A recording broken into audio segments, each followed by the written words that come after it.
আগামীকাল প্রথম টি-20তে শক্তিশালী একাদশ নিয়ে মাঠে নামছে বাংলাদেশ। 4-6 ফুলঝুরি ফোটাতে প্রস্তুত সাইফ লিটনরা। মিরপুরের মতো ঘাসহীন নয় চট্টগ্রামের পিচ, তাই বড় রানের জন্য মাঠে নামবে বাংলাদেশ। টি-20 লড়াইয়ে অধিনায়ক লিটন দাসের কামব্যাক। অনুশীলনে মারকুটে ব্যাটিংয়ের মহড়া। সিরিজের প্রথম টি-20-র আগে এটাই সবচেয়ে বড় সুসংবাদ। ওপেনিংয়ে আস্থার নাম সাইফ হাসান। লিটনকে সঙ্গে নিয়ে শক্তিশালী টপ অর্ডার। রিশাদ মুস্তাফিজদের স্পিন আর পেস বোলিং লাইন আপও যথেষ্ট শক্তিশালী। তবে দুশ্চিন্তার বড় কারণ মিডল আর লোয়ার মিডল অর্ডারের ব্যাটিং বিপর্যয়। শেষ পর্যন্ত ওয়েস্ট ইন্ডিজের বিপক্ষে কোন 11 জন সুযোগ পেতে যাচ্ছেন টাইগারদের সেরা একাদশে, সেটাই দেখে নেওয়া যাক একে একে।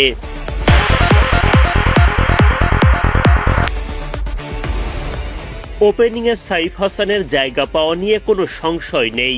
ব্যাট হাতে নিয়মিত টিম ম্যানেজমেন্ট ও ভক্তদের আস্থার প্রতিদান দিয়ে যাচ্ছেন তিনি। ওপেনিংয়ে সাইফের সঙ্গী হতে লড়াই চলবে দুই বাঁহাতি তানজিদ তামিম ও পারভেজ ইমনের মধ্যে। তাদের দুইজনের যে কোনো একজন সুযোগ পাবেন একাদশে। সেই প্রতিযোগিতায় তামিম খানিকটা এগিয়ে। নাম্বার 3-এর দুশ্চিন্তা কমেছে চোট কাটিয়ে অধিনায়ক লিটন দাস ফেরায়। ব্যাটিংয়ের পাশাপাশি অধিনায়কত্ব আর উইকেট কিপিংয়ের ভারও থাকবে লিটনের ওপর। মিডল অর্ডার সামাল দিতে থাকবেন তাওহিদ হৃদয়। ব্যাট হাতে কখনো উজ্জ্বল, কখনো মলিন হৃদয়। ওয়েস্ট ইন্ডিজের বিপক্ষে জয় পেতে গেলে তার উজ্জ্বল রূপটাই দেখাতে হবে। একাদশে টিকে থাকতে জাকের আলী অনিক ও শামীম পাটোয়ারির মধ্যে লড়াই চলবে। সাম্প্রতিক সময়ে জাকেরকে নিয়ে আলোচনা সমালোচনা কম হয়নি, তবে শামীম পাটোয়ারিও নিজেকে সেভাবে মেলে ধরতে পারেননি। ফলে আরেক দফা জাকের সুযোগ পেলে অবাক হওয়ার কিছুই থাকবে না। নুরুল হাসান সোহানের একাদশে জায়গা পাওয়া নিয়ে তেমন শঙ্কা নেই।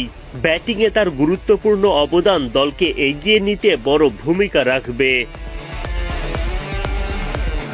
স্পিন বিভাগে নেতৃত্বের ভার থাকবে রিশাদ হোসেনের কাঁধে।